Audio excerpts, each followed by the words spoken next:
నమస్తే మిత్రులారా, నేటి విద్యా ఉద్యోగ సమాచారానికి స్వాగతం సుస్వాగతం. నిన్న మన డిప్యూటీ సీఎం గారు త్వరలో 30,000 పోస్టుల భర్తీ అనేటువంటిది ఇక్కడ మనకు ఇవ్వడం అనేటువంటి జరిగింది. 56,000 ఉద్యోగాలు ఇచ్చినాం, ఇంకా త్వరలోనే 30,000 ఉద్యోగాల భర్తీ చేస్తామని వారు చెప్పడం అనేటువంటి జరిగింది. దాంతోపాటుగా గురుకులాల్లో కొద్దిగా అప్డేట్ రావడం అనేటువంటి జరిగింది. అంటే గురుకులాల్లో మనకు 27, 28 తేదీల్లో రాత పరీక్షలు ఇంటర్వ్యూ ఉంటుంది. ఇవన్నీ కూడా తెలుసుకోవడానికి ప్రయత్నం అయితే చేద్దాము. ఇంకా చాలా ఉన్నాయండి, ఇవన్నీ తెలుసుకోవడానికి ప్రయత్నం చేసుకోవాలి. వీలైతే మన ఛానల్ లైక్ చేయండి, అదే రకంగా సబ్స్క్రైబ్ చేసుకోండి.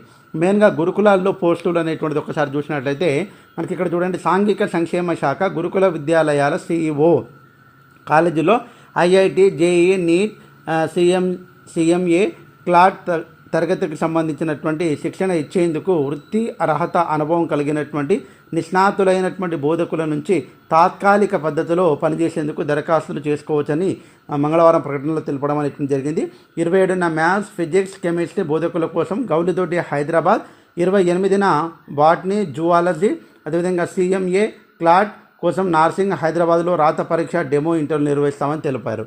అదేవిధంగా IIT, JEEకి సంబంధించింది గౌలిదొడ్డి గురుకులం, బాలికల గురుకులం ఉప్పల్, బాలూరు, కరీంనగర్ బాలికలు, నర్సింగ్ బాలికలు, ఇవన్నీ కూడా ఇక్కడ ఇవ్వడం అనేటువంటి జరిగింది. అయితే ఇక్కడ సబ్జెక్టు వారీగా ఖాళీలు మ్యాథ్స్ 20 పోస్టులు ఉన్నాయండి, physics 21, chemistry 20, botany 10, zoology 9, CMA foundation అన్ని పేపర్లు కలిపి మనకు 4 ఉన్నాయి. క్లాట్ లీగల్ రీజనింగ్ 1 ఉంది, లాజికల్ రీజనింగ్ 1, క్వాంటిటీ టెక్నిక్ అనేటువంటిది 1. తగిన అర్హతలు కలిగినటువంటి అభ్యర్థుల నుంచి ఇంటర్వ్యూలు అర్హత పత్రాలతో హాజరు కావాలనేటువంటి చెప్పడం అనేటువంటి జరిగింది. అయితే ఎంపికైనటువంటి వారికి గంటకు 650 వరకు గౌరవ వేతనం ఇస్తున్నట్టు గురుకులాల కార్యదర్శి అలుగు వర్షిణి గారు తెలపడం అనేటువంటిది జరిగింది. సో ఏమన్నా మనకు డౌట్స్ ఉంటే ఈ ఫోన్ నెంబర్కి ఫోన్ చేసుకోవచ్చు. అదే రకంగా నిన్న డిప్యూటీ సీఎం గారు త్వరలో 30,000 పోస్టుల భర్తీ అన్నారు. వాస్తవానికి త్వరలో అనేటువంటి పదం మనం తెలంగాణ ఉద్యమం తర్వాత బీఆర్ఎస్ ప్రభుత్వం ఉన్నప్పుడు బాగా వాడారు కాబట్టి అది ఊత పదం లాగా అయిపోయింది. మళ్ళీ ఇప్పుడు కూడా త్వరలోనే అంటే మరి ఏం కావాలి? జాబ్ క్యాలెండర్ సంగతే లేకపాయే, ఇంకా నోటిఫికేషన్ల సంగతి తెలపడం అంటే క్యాబినెట్ సమావేశం అవుతుంది కదా, బర్నింగ్ ఇష్యూస్ అయితే ఉన్నాయి కాబట్టి ఆ వాటిపైన చర్చ జరిగి ఉంటే బాగుండేది అనేటువంటి నిరుద్యోగ అభ్యర్థుల యొక్క డిమాండ్. మరి 30,000 పోస్టుల్లో మనకు దాదాపుగా DSE ఉంటుందా?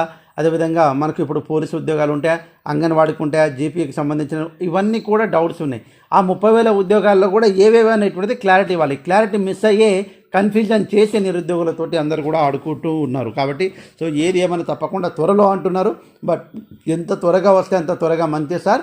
ఎలక్షన్లు వచ్చేస్తున్నాయి కాబట్టి తప్పకుండా నోటిఫికేషన్ ముందే ఇవ్వడానికి ప్రయత్నం చేస్తే చాలా బాగుంటుంది. అదే రకంగా సర్కారు బడుల్లో అడ్మిషన్లు జోష్, 2.5 లక్షలు దాటిన కొత్త ప్రవేశాలు, ఫస్ట్ క్లాస్లో 1,00,000కు పైన చేరికలు, ప్రైవేట్ నుంచి సర్కారు బడుల్లోకి 48,133 మంది, అదేవిధంగా 10 జిల్లాల్లో 10,000కు పైగా కొత్త అడ్మిషన్లు రావడం అనేటువంటి జరిగింది.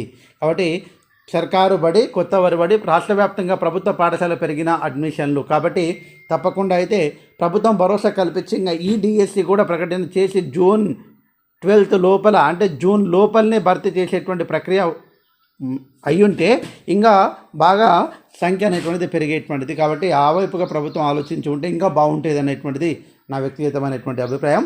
28 నుంచి DE సెట్ 2వ విడత వెబ్ కౌన్సిలింగ్లు. కాబట్టి జూలై 5న సీట్లు కేటాయింపు అనేటువంటిది జరగడం అనేటువంటిది జరుగుతుంది. కాబట్టి జూలై 7న కాలేజీలో రిపోర్టింగ్ చేయాల్సి ఉంటుంది.